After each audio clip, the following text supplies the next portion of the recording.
उस नर्तकी की आत्मा को मुक्ति क्यों नहीं मिली? कहा जाता है कि बुंदेलखंड के गढ़पहरा किले में एक नर्तकी की रूह भटकती है। क्या है उसकी कहानी? चित्रकूट में रमी रहे रहीमन अवध नरेश, जा पर विपदा परत है सोई आवत ये देश।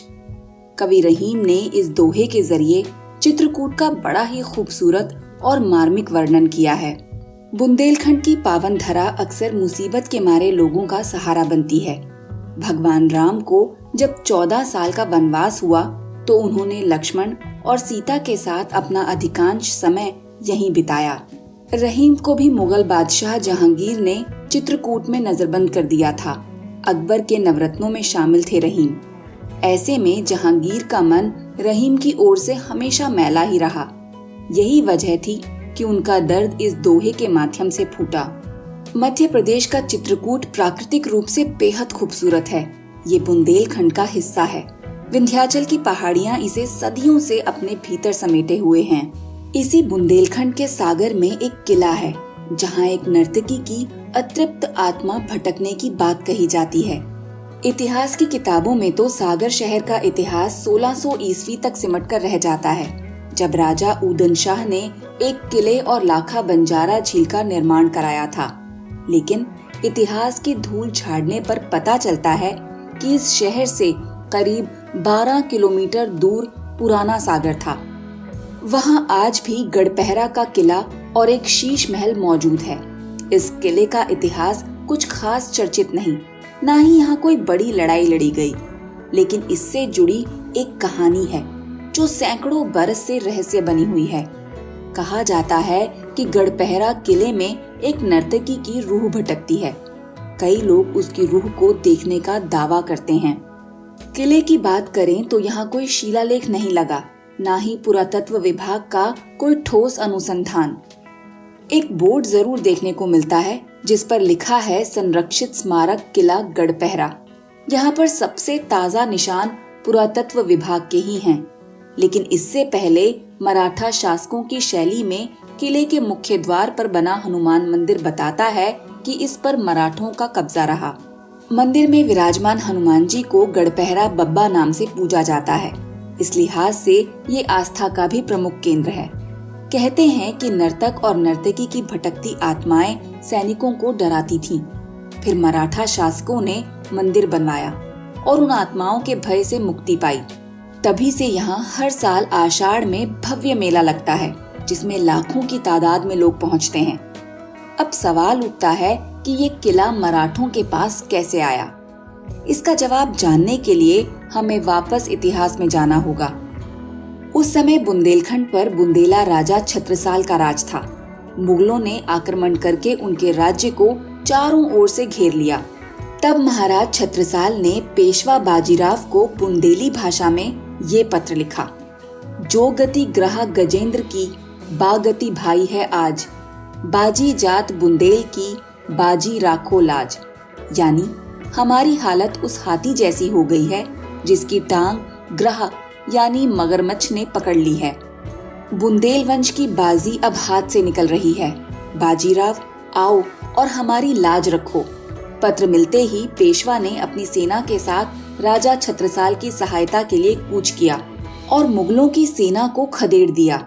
सागर शहर में मराठा शैली के अनेक मंदिर, भवन, घाट और किले भी हैं, जो बुंदेलों और मुगलों की दोस्ती का बखान करते हैं। बुंदेलों से पहले इस किले पर गोंड शासकों का कब्जा था। मुगल बादशाह औरंगजेब के खासम खास राजा जयसिंह ने गोंड शासकों को हराकर किले पर अधिकार कर लिया। लेकिन जयसिंह को लगा कि इस छोटे से किले पर शासन करना उसकी शान के खिलाफ है, तो उसने इसे डांगी राजपूतों को सौंप दिया। वैसे प्राचीन काल में इसे चंदेलों का माना जाएगा, क्योंकि बुंदेलखंड में जो भी था वो चंदेलों के आधिपत्य में था। लेकिन हैरानी की बात है कि लोग इतने ऐतिहासिक किले को भूतहा मानते हैं। इसके अंदर नकारात्मक ऊर्जा महसूस करने का दावा करते हैं। स्थानीय लोग कहते हैं कि इस किले में रुकने का जरा भी मन नहीं होता, जैसे कोई घड़ी घड़ी वहां से जाने को कह रहा हो। उनका मानना है कि ये उसी खूबसूरत नर्तकी की रूह है जो राजा की जिद और रानी के धोखे का शिकार बनी। उसकी दर्द भरी दास्तान बुंदेलखंड में एक पीढ़ी से दूसरी पीढ़ी तक कहानियों और गीतों के जरिए पहुंचती रही। किस्सा 1500 ईस्वी के आसपास का है। किले पर दांगी राजपूतों की हुकूमत थी। राजगद्दी पर बैठा था एक बूढ़ा रसिक मिजाज राजा। वो एक नर्तकी पर मोहित हो गया। उसके हुस्न के जलवे दूसरी रियासतों में भी मशहूर थे। ऐसे में राजा ने नर्तकी को अपना बनाने के लिए उससे शादी करने की ठान ली। लेकिन रानी को बिल्कुल पसंद नहीं था कि कोई नर्तकी उनकी सौतन बनकर आए। इसलिए उसने राजा के सामने एक शर्त रखी। रानी ने कहा कि अगर नर्तकी 2 बुर्जों के बीच बंधी रस्सी पर चलकर गहरी खाई पार कर लेगी तभी उसकी राजा से शादी होगी। बूढ़े राजा ने रानी की ये बात मान ली। उसने नर्तकी को रस्सी पर चलकर खाई पार करने का हुक्म दिया।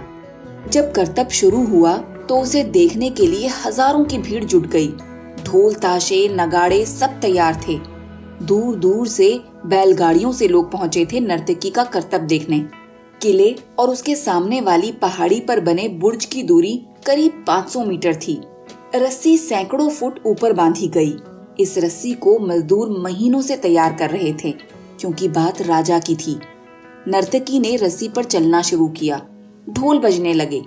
नर्तकी हाथ में बांस लिए संतुलन बना रही थी। नीचे जनता शोरगुल करके उसकी हौसला अफजाई कर रही थी। जैसे ही नर्तकी दूसरे छोर के करीब पहुंची, सबकी सांसें थम गई। सबको लगा कि अब नर्तकी उस पार पहुंच जाएगी, लेकिन तभी उसके पैर लड़खड़ाए और वो सैकड़ों फुट नीचे पत्थर पर जा गिरी।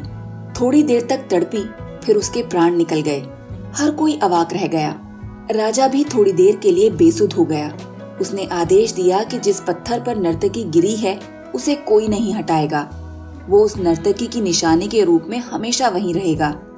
हालांकि लोग कहते हैं कि नर्तकी को गिराने की साजिश रानी ने ही रची थी। उसके आदमी दूसरे छोर पर मौजूद थे। नर्तकी जैसे ही उस पार पहुंचने वाली थी, उन्होंने रस्सी हिला दी और उसका संतुलन बिगड़ गया।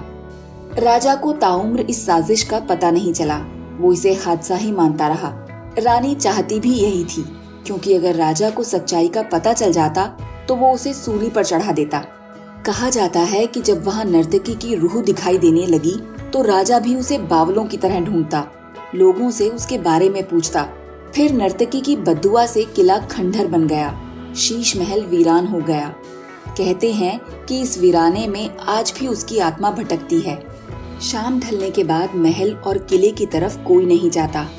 कभी उन पहाड़ियों में किसी को संगीत सुनाई देता है, तो कभी घुंघरुओं की झनकार, तो कभी एक लंबी चीख।